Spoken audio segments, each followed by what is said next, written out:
Hello guys, welcome back to electrical art. और आज की इस वीडियो में मैं आप लोगों को टॉर्क स्लिप कैरेक्टरिस्टिक्स एक्सप्लेन करने वाला हूं। ये वीडियो मैंने दो पर्पस के लिए बनाया है। एक तो उन स्टूडेंट्स के लिए जो सेमेस्टर एग्जाम के लिए प्रिपेयर कर रहे हैं, क्योंकि सेमेस्टर एग्जाम्स में ये क्वेश्चन 4 मार्क 8 मार्क के लिए काफी बार पूछा जाता है। और दूसरा उन लोगों के लिए जो कॉम्पिटिटिव एग्जाम के लिए प्रिपेयर कर रहे हैं।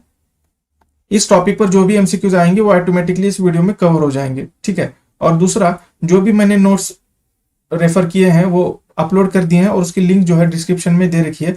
इसलिए आप डिस्क्रिप्शन में जाकर इन नोट्स को जरूर डाउनलोड करिए, क्योंकि मैं वीडियो में यही नोट्स रेफर करने वाला हूं। तो चलिए शुरू करते हैं इस वीडियो को। तो सबसे पहले हम देखते हैं कि टॉर्क स्लिप कैरेक्टरिस्टिक्स होती क्या है।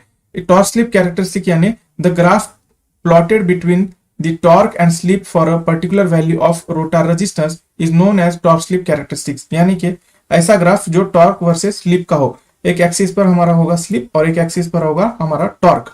इस कैरेक्टरिस्टिक को, जो भी कैरेक्टरिस्टिक हम यहाँ पे ड्रॉ करेंगे उसको कहेंगे टॉर्क स्लिप कैरेक्टरिस्टिक्स। ये कैरेक्टरिस्टिक ड्रॉ करने के लिए आपको पता होना चाहिए टॉर्क का फॉर्मूला, जो कि है K into S A two square R2 divide by R2 square plus S X two whole square. Where S जो है हमारी स्लिप होती है, E2 जो हमारा रोटर EMF होता है, R2 जो हमारा रोटर रेजिस्टेंस होता है और X2 हमारा रोटर रिएक्टेंस एट स्टैंडस्टिल होता है।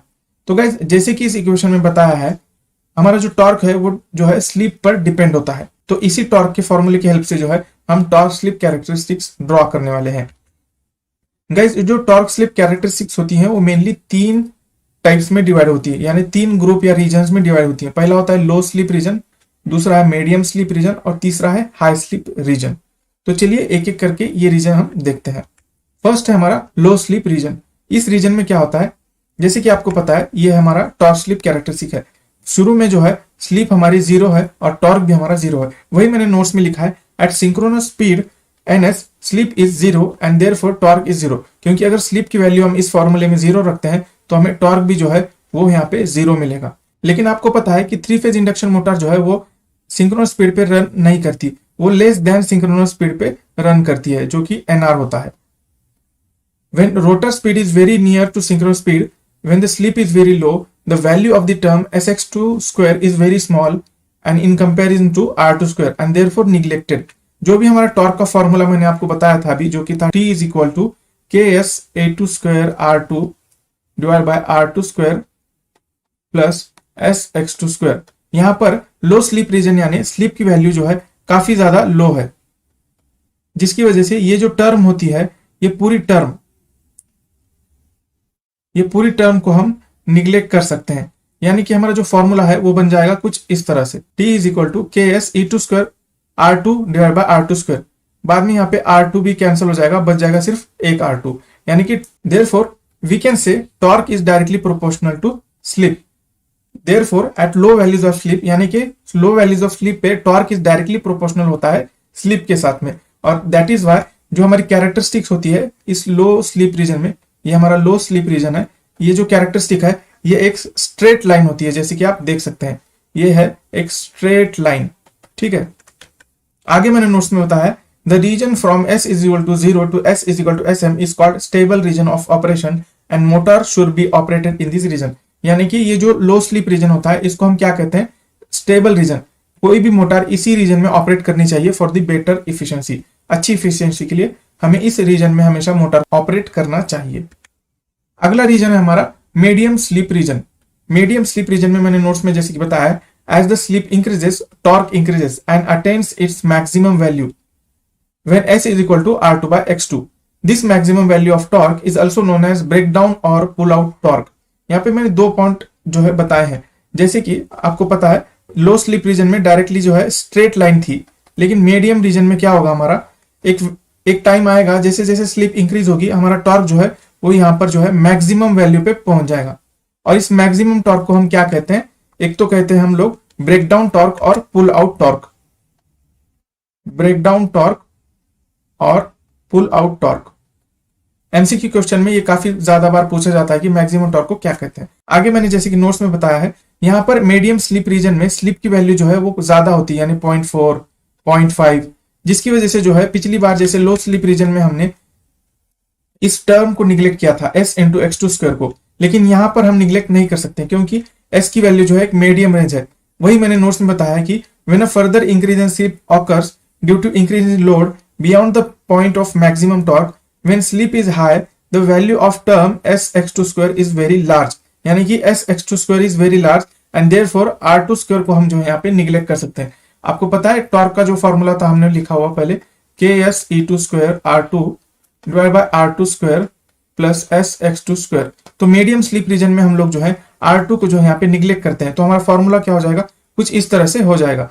अब जैसे कि आप देख सकते हैं यहाँ पे इस मीडियम स्लीप रीजन में torque is inversely proportional to slip हो गया है, यानी कि जैसे जैसे स्लीप इंक्रीज होगा टॉर्क हमारा डिक्रीज होगा। ग्राफ में आप जैसे कि देख सकते हैं एक बार हमारा टॉर्क मैक्सिमम हो जाए उसकी बाद जो है स्लीप इंक्रीज हो रहा है और टॉर्क डिक्रीज, यानी कि ये मीडियम स्लीप रीजन में हमारा जो टॉर्क है वो इनवर्सली प्रोपोर्शनल टू स्लीप है। आई होप आपको ये समझ में आ रहा होगा। आगे मैंने लिखा है thus at higher values of slip that is slip beyond that corresponding to maximum torque, torque is inversely proportional slip and torque slip characteristic of induction motor is rectangular hyperbola, यानी कि जो शेप ऑफ दी हमारा curve है ये हमारा है rectangular hyperbola. Rectangular hyperbola MCQs में पूछा जाता है कि टॉर्क स्लिप कैरेक्टरिस्टिक्स का कर्व का शेप क्या होता है, आपको बताना है कि रेक्टेंगुलर हाइपरबोला। तो यहाँ पे हम साथ साथ एमसीक्यूज भी कवर करते जा रहे हैं। और हमारा लास्ट रीजन है वो है high slip region. High slip region यानी एस की वैल्यू जो है वो काफी ज्यादा रहेगी, 0.91 इसके बीच रहेगी। The torque decreases beyond the point of maximum torque, correct है, क्योंकि मैक्सिमम टॉर्क एक बार हमने अचीव कर लिया उसके बाद जो है टॉर्क हमारा डिक्रीज हो रहा है, और इस रीजन को हम कहते हैं अनस्टेबल रीजन। अनस्टेबल रीजन यानी नाम से ही आपको पता चल रहा होगा कि मोटर को यहाँ पे हम ऑपरेट नहीं कर सकते, क्योंकि ये अनस्टेबल रीजन है। यहाँ पर जैसे जैसे स्लिप इंक्रीज होगा टॉर्क हमारा डिक्रीज होगा। आगे मैंने जैसे कि लिखा है for a typical three phase induction motor the breakdown torque is 2 to 3 times of full load torque, यानी जो मैक्सिमम टॉर्क होता है वो फुल लोड टॉर्क के 2 या 3 टाइम्स होता है। टी मैक्स जो है is equal to 2 into TFL, approximately 2 और 3 टाइम्स होता है। Therefore, motor can handle overloading for a short period of time without stalling, यानी कि अगर हम थोड़ी देर के लिए मोटर को ओवरलोड भी करते हैं तो भी इस रीजन में हमारा मोटर जो है सर्वाइव कर लेगा कुछ सेकंड्स के लिए, ज्यादा नहीं।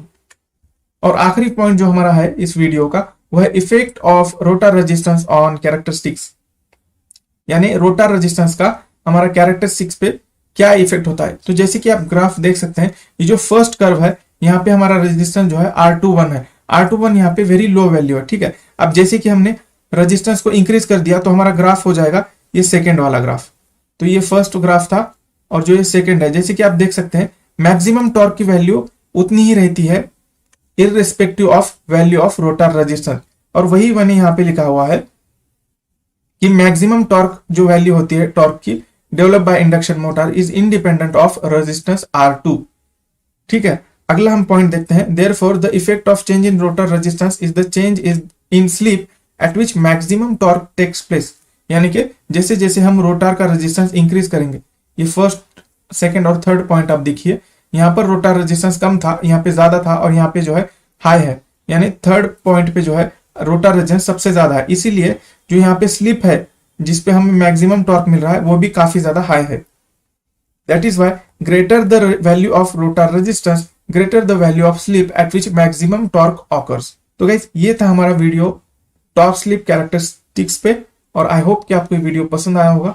अगर आपको वीडियो अच्छा लगा हो तो इसको लाइक शेयर करिए और चैनल को सब्सक्राइब करिए। Thank you.